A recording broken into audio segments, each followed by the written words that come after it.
Hello बच्चे लोग, कैसे हो आप सब लोग। आशा करता हूँ आप सब लोग अच्छे होंगे। और मेरा नाम है गौरव और मैं आपको आया हूँ यहाँ पे नीट फ्लिक्स एकेडमी, एक चैनल बनाया है जिसपे हम लोग पढ़ाएंगे आपको बायोलॉजी। और बायोलॉजी हम पढ़ाएंगे बहुत ही अच्छे तरीके से। तो आज ये मेरी पहली वीडियो है इस चैनल पर, तो let's start it.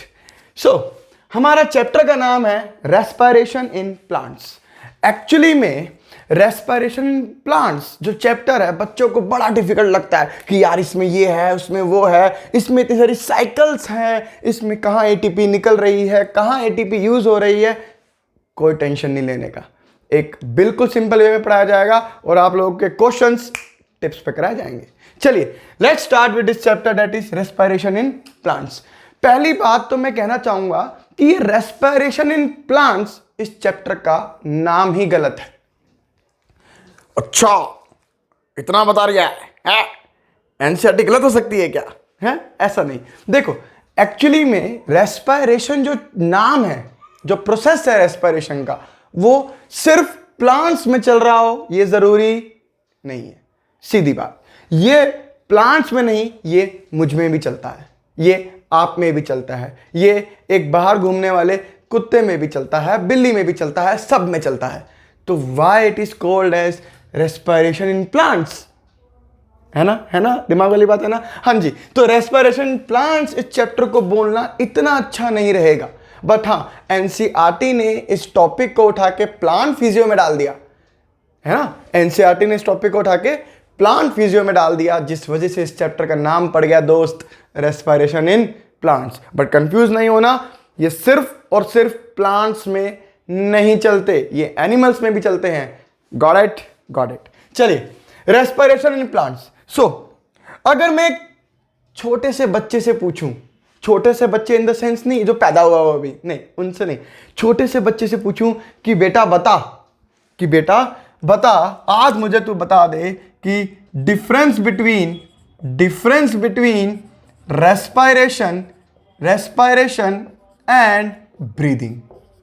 Respiration and breathing, वो मैं अगर उससे ये डिफरेंस पूछ लूं तो आज भी बच्चा मुझे बोलता है सर कि रेस्पिरेशन और ब्रीदिंग एक ही बात है, एक ही बात के दो मतलब है। मैं पूछता हूं अच्छा मुझे बता क्या मतलब है, वो कहता है आलोम विलोम को वो रेस्पिरेशन समझ लेता है। क्या समझ लेता है दोस्त? आलोम विलोम को वो रेस्पिरेशन समझ लेता है, जो कि बिल्कुल गलत है। ब्रीदिंग इज लाइक, अगर मैं ब्रीदिंग की बात करूं, ब्रीदिंग का होता है सांस, ऑक्सीजन का अंदर लेना, कार्बन डाइऑक्साइड का बाहर छोड़ना, is called breathing. But respiration एक बहुत ही डिफरेंट प्रोसेस है। तो क्या है रेस्पिरेशन? आज के बाद हम नहीं बोलेंगे कि रेस्पिरेशन का मतलब क्या है, ऑक्सीजन का अंदर लेना, कार्बन डाइऑक्साइड का बाहर निकलना। दैट इज नॉट रेस्पिरेशन, वो ब्रीदिंग है। इस पॉइंट को आप याद रखना, ठीक है। चलिए लेट्स स्टार्ट, हम लोग रेस्पिरेशन की बात करते हैं। व्हाट इज रेस्पिरेशन, है ना।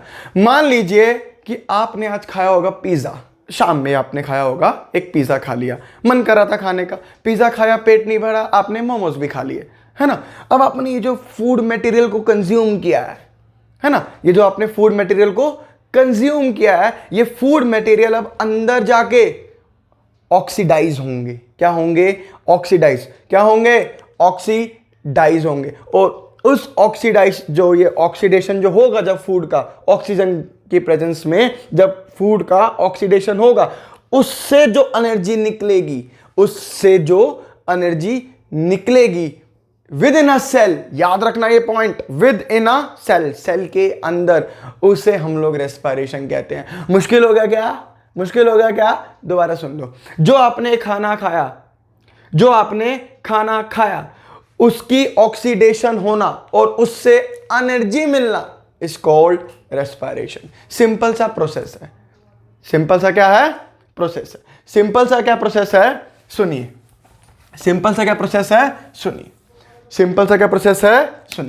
सिंपल सा ये है कि breakdown of food material through oxidation.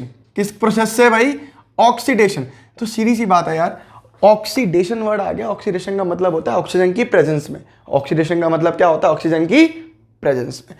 तो breakdown of food material through oxidation with release of energy, with release of energy. और बायोलॉजी में आपको पता है एनर्जी करेंसी क्या होती है?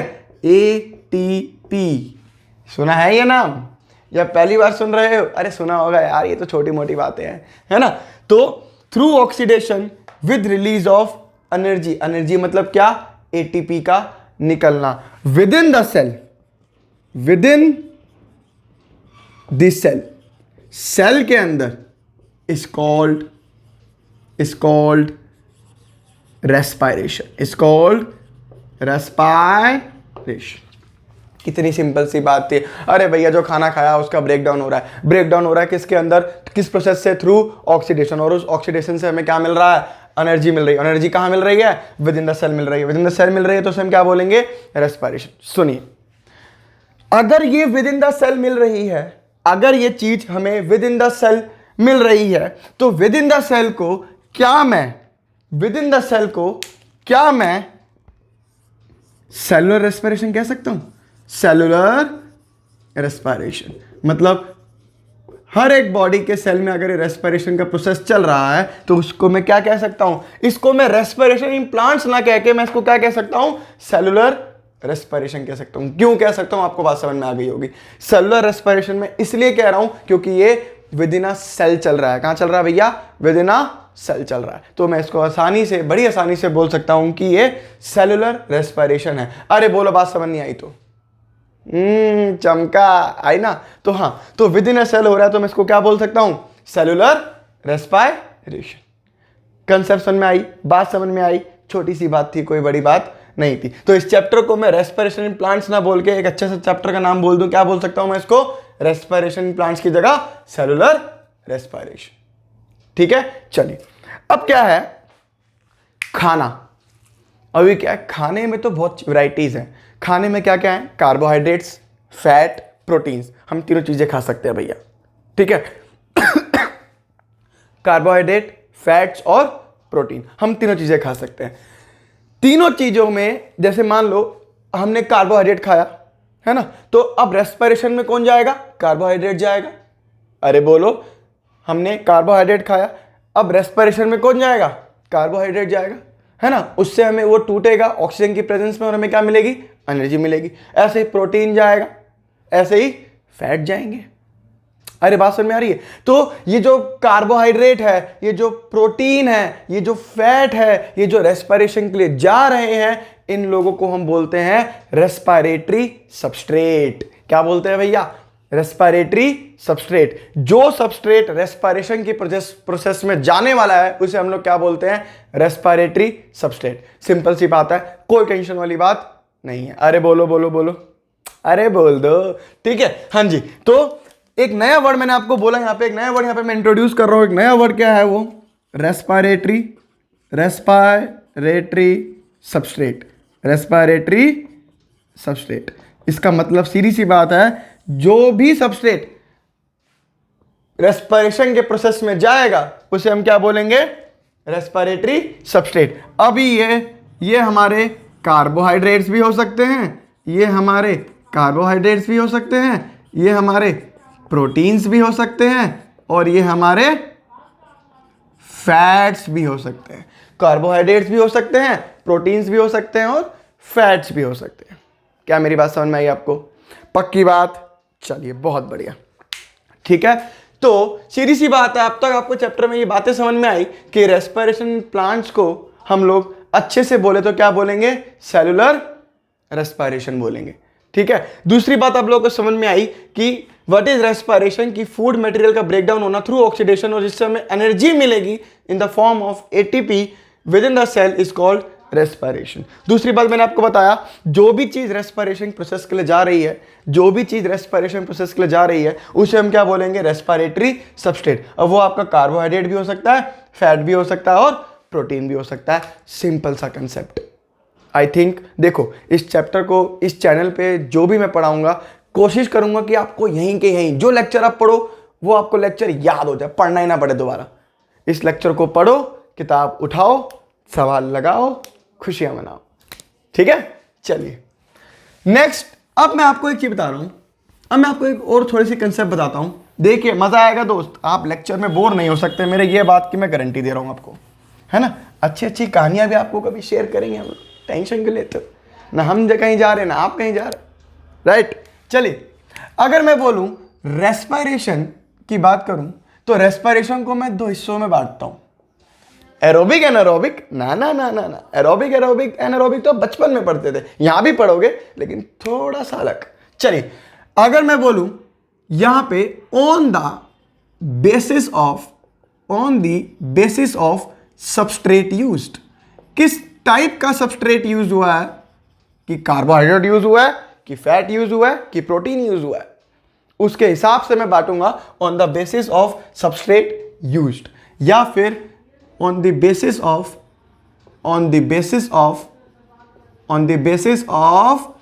presence and absence of oxygen, कि ऑक्सीजन है या नहीं है ऑक्सीजन है या नहीं है। दो हिस्सों के हिसाब से बांटूंगा, on the basis of substrate used और on the basis of presence and absence of oxygen. ठीक है।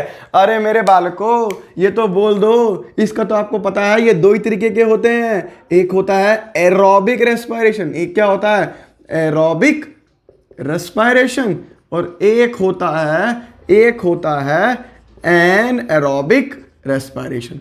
ये अरे ये तो बचपन में पढ़े हैं, हाँ ये तो आपने बचपन में ही पढ़े हैं। व्हाट एरोबिक रेस्पिरेशन और anaerobic respiration. What is aerobic respiration? Oxygen की प्रेजेंस में होना इज एरोबिक रेस्पिरेशन, और ऑक्सीजन की एब्सेंस में रेस्पिरेशन का होना इज कॉल्ड एनएरोबिक रेस्पिरेशन। चलो तुक्का मारो, आता तो तुम्हें है नहीं चलो तुक्का मारो, हमारी बॉडी में क्या चलता होगा, एरोबिक कि एनएरोबिक? ओ भाई साहब तुक्का मारो, चलो तुक्का मारो, है ना, कमेंट सेक्शन में बता देना। ठीक है, तो एरोबिक होता है कि एनारोबिक होता है? मैं बता रहा हूं आपको, है ना। हमारे में दोनों चलते हैं भाई साहब, हमारे में क्या करते हैं, दोनों ही प्रोसेस चलते हैं।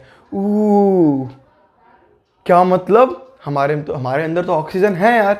अच्छा, एनारोबिक उनमें चलता होगा जिनको अस्थमा होता होगा, जिनको ऑक्सीजन की कमी होती होगी। अबे नहीं भाई, हमारे बॉडी में एरोबिक रेस्पिरेशन भी चलता है और एनारोबिक रेस्पिरेशन भी चलता है। ये भी पढ़ाऊंगा, मजा दिला दूंगा, गारंटी मेरी है। ठीक है, चलिए एरोबिक रेस्पिरेशन और एनारोबिक रेस्पिरेशन। अगली बात, on the basis of substrate use. अगर कभी कार्बोहाइड्रेट वो सबस्ट्रेट है, कार्बोहाइड्रेट वो रेस्पिरेटरी सबस्ट्रेट है जो रेस्पिरेशन के प्रोसेस में जा रहा होगा, तो हम ऐसी रेस्पिरेशन को एक नाम दिया गया है जिसे हम बोलते हैं क्या, फ्लोटिंग रेस्पिरेशन। क्या बोलते हैं? फ्लोटिंग। अरे तैरती हुई रेस्पिरेशन। अरे क्या? तैरती हुई रेस्पिरेशन। कमाल की बात बताऊं, सबसे जो बेहतरीन रेस्पिरेटरी प्रोडक्ट है या सबस्ट्रेट है जो हम यूज करते हैं वो कौन है? वो कार्बोहाइड्रेट ही है। सबसे जो कॉमन रेस्पिरेटरी सबस्ट्रेट है वो क्या है? कार्बोहाइड्रेट ही है। अरे एक बात बताओ, तुम लोगों को ऐसे चक्कर आ रहे होते जब, ऐसे करके तुम गिरने वाले होते जब, है ना, तो तुम्हें फटाफट से एक हॉस्पिटल लेके जाया जाता है। वो डॉक्टर तुम्हें क्या करता है, तुम्हें कार्बोहाइड्रेट यानी क्या, यानी आपको ग्लूकोज चढ़ा के देता है। या थोड़ा सा दिक्कत आएगी यहाँ पे, है थोड़ा सा, है ना, कोई नहीं। तो ये कार्बोहाइड्रेट जो फ्लोटिंग रेस्पिरेशन है, मैं क्या बता रहा था कि आपको चक्कर आ रहे हैं, आपको डॉक्टर के पास लेके जाया जाता है। डॉक्टर आपको क्या खिलाता है? पिज्जा खिलाता है क्या? नहीं ना, पिज्जा तो नहीं खिलाता। छोले भटूरे खिलाता है क्या? नहीं ना। वो क्या करता है, आपको सबसे पहले क्या करता है, ग्लूकोज चढ़ाता है। यहाँ पे क्या करता है, ग्लूकोज चढ़ाता है। यहाँ पे चढ़ाता है चाहे यहाँ चढ़ाता है, आपकी इच्छा है, जहाँ मर्जी चढ़वाओ, है ना। तो वो यहाँ चढ़ाता है या तो यहाँ चढ़ाता है। वो ग्लूकोज क्यों चढ़ा रहा है? क्योंकि वो ग्लूकोज जब बॉडी के अंदर जाएगा, वो टूटेगा in the presence of oxygen, यानी ऑक्सीडेशन करेगा और आपको क्या दिलेगा, एनर्जी देगा। क्या देगा भाई? एनर्जी देगा। और वो एनर्जी फिर आपको चक्कर लाना बंद कराएगी, है ना। याद रखना, मोस्ट कॉमन जो रेस्पिरेटरी सबस्ट्रेट है वो क्या होता है हमारा, कार्बोहाइड्रेट रहता है। और अगर कार्बोहाइड्रेट है तो हम ऐसे रेस्पिरेशन क्या बोलेंगे आज के बाद, फ्लोटिंग रेस्पिरेशन बोलेंगे। आई बात समझ में? बहुत बढ़िया। चलो next is next is protein. अगर प्रोटीन यूज होता है, अगर क्या यूज होता है दोस्त, प्रोटीन यूज होता है, तो अगर प्रोटीन यूज हो रहा है तो हम इसको बोलेंगे क्या, हम इसको बोलेंगे ये रेस्पिरेशन कैसी है, इसका नाम होता है प्यारा सा प्रोटोप्लाज्मिक रेस्पिरेशन। क्या बोलते हैं इसको, protoplasmic respiration, protoplasmic respiration, protoplasmic respiration बोलते हैं। ठीक है, देख कितना इजी, मुश्किल नहीं है। पी से प्रोटीन, पी से प्रोटोप्लाज्मिक, पी से प्रोटीन, पी से प्रोटोप्लाज्मिक, सिंपल सी बात है, प्रोटीन से प्रोटोप्लाज्मिक रेस्पिरेशन। हालांकि ये सवाल नहीं आया कभी भी, ऐसे सवाल नहीं आते, पहले एम्स में आते थे, है ना, बट मैं आपको कोई भी रिस्क नहीं करवाऊंगा। हम लोग स्ट्रिक्टली, मेनली जो स्ट्रिक्टली जो रहेंगे वो एनसीईआरटी पे ही रहेंगे, ये बात याद रखना। इस चैनल पे आपको कोई बहुत एक्स्ट्रा चीज़ें नहीं मिल जाएंगी, बट हाँ जितनी मिलेंगी उससे पेपर होगा, ये मेरी गारंटी है। ठीक है, ठीक है, चलिए प्रोटोप्लाज्मिक रेस्पिरेशन। लास्ट आता है आपका फैट। फैट भी तो यूज हो सकता है भैया, फैट भी तो यूज हो सकता है, वो भी तो रेस्पिरेशन में जा सकता है, वो भी तो एनर्जी दे सकता है। तो तीन चीजें यूज हो सकती है, कार्बोहाइड्रेट, प्रोटीन और फैट्स। कार्बोहाइड्रेट, प्रोटीन्स और फैट्स। ठीक है, कार्बोहाइड्रेट यूज होगा तो फ्लोटिंग रेस्पिरेशन, प्रोटीन यूज होगा तो प्रोटोप्लाज्मिक, फैट्स यूज होगा तो कोई नाम नहीं दिया गया। एक्चुअली मैं दो को नाम दे दिया, बोला तीसरा फैट बोल दोगे चलेगा, कोई दिक्कत नहीं आपको याद करने की। ठीक है, चलिए ये तीनों आपको समझ में आए, तीनों आपको समझ में आए। 1 करोड़ की बात लिख रहा हूं भाई, 1 करोड़ की बात लिख रहा हूं यहां पे मैं, याद रखना इस बात को कि pure protein and pure fat, pure protein and pure fat never undergoes in respiration। Sir क्यों कंफ्यूज कर रहे हो, हम तो वैसे ही नन्हे चे बालक हैं और आप हमें कंफ्यूज कर रहे हो। कभी बोलते हो कि ये प्रोटीन और फैट जा सकते हैं और कभी बोलते हो कि प्रोटीन और फैट नहीं जा सकते। देखो भाई, प्रोटीन और फैट तो रेस्पिरेशन में जा सकते हैं, लेकिन प्योर प्रोटीन और प्योर फैट कभी भी रेस्पिरेशन में नहीं जाएंगे। इस चैप्टर की आखिरी लाइन में ये लिखता है, और बच्चा वहां तक पहुंचते पहुंचते सोचता है सब तो पढ़ लिया यार, अब इसको क्या पढ़ूं। सच्ची है, सच्चाई यही है ना, बच्चा यहां तक पूरा पढ़ लेता है, लेकिन वो आखिरी की 2, 3, 4, 5 लाइनें छोड़ देता है, और आखिरी की 2, 3, 4, 5 लाइनों में ये लिखी पड़ी है कि pure protein and pure fat never undergoes in respiration. सवाल बोलूं, क्या प्रोटीन रेस्पिरेशन में जाता है? जी हां। क्या फैट रेस्पिरेशन में जाता है? जी हां। क्या कार्बोहाइड्रेट रेस्पिरेशन में जाता है? जी हां। क्या pure protein pure fat respiration में जाते हैं? ना, प्योर प्रोटीन और प्योर फैट कभी भी रेस्पिरेशन में नहीं जाएंगे, ये बात याद रखनी है। अरे बोलो यार याद रखोगे, अरे बोल दो भाई, पहले बोलो हाँ याद रखूंगा अपने आप से। मुझे नहीं पता कौन देख रहा है, कौन देखेगा वीडियो, कौन नहीं देखेगा, बट सच बता रहा हूं, जो देखेगा वो सच सच बोलेगा, मैं दिल पे हाथ रख के बोलेगा कि हाँ मैं ये बात नहीं बोलूंगा कि प्योर प्रोटीन और प्योर फैट कभी भी रेस्पिरेशन में नहीं जाते। डन, चलिए ठीक है। 1 करोड़ की बात लिखी है यहाँ पे मैंने, यहाँ पे बोर्ड पे 1 करोड़ की बात लिखी है, और 1 करोड़ में से 99 लाख की बात ही है। ठीक है, क्या मतलब ये सब वेस्ट है? वेस्ट नहीं, आपको पता होना चाहिए था, राइट। चलिए अब हम और आगे बढ़ते हैं, व्हाट इज रेस्पिरेटरी सबस्ट्रेट?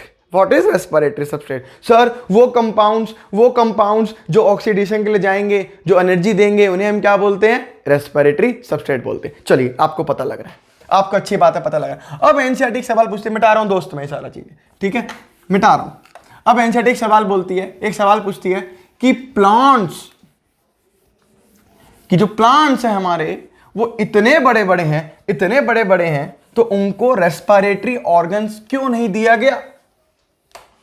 अरे सवाल है कि प्लांट्स जो हैं, जैसे यार देखो हमारी हाइट कितनी है, मेरी हाइट होगी कुछ 5 फुट 8 इंच के आसपास, लेकिन मेरे को उन्होंने ऑक्सीजन पहुंचाने के लिए, पूरे हर जगह सेल में ऑक्सीजन पहुंचाने के लिए उन्होंने मुझको क्या दे दिया? लंग्स दे दी, आर्टरीज दे दी, वेन्स दे दी, है ना, ये सब मेरे को सर्कुलेशन दे दिया, हार्ट सॉरी यार, है ना, रेस्पिरेटरी ऑर्गन्स दे दिए कि मेरी बॉडी के हर एक सेल में ऑक्सीजन पहुंच सके और वो ऑक्सीडेशन कर सके खाने का और मुझे एनर्जी दे सके।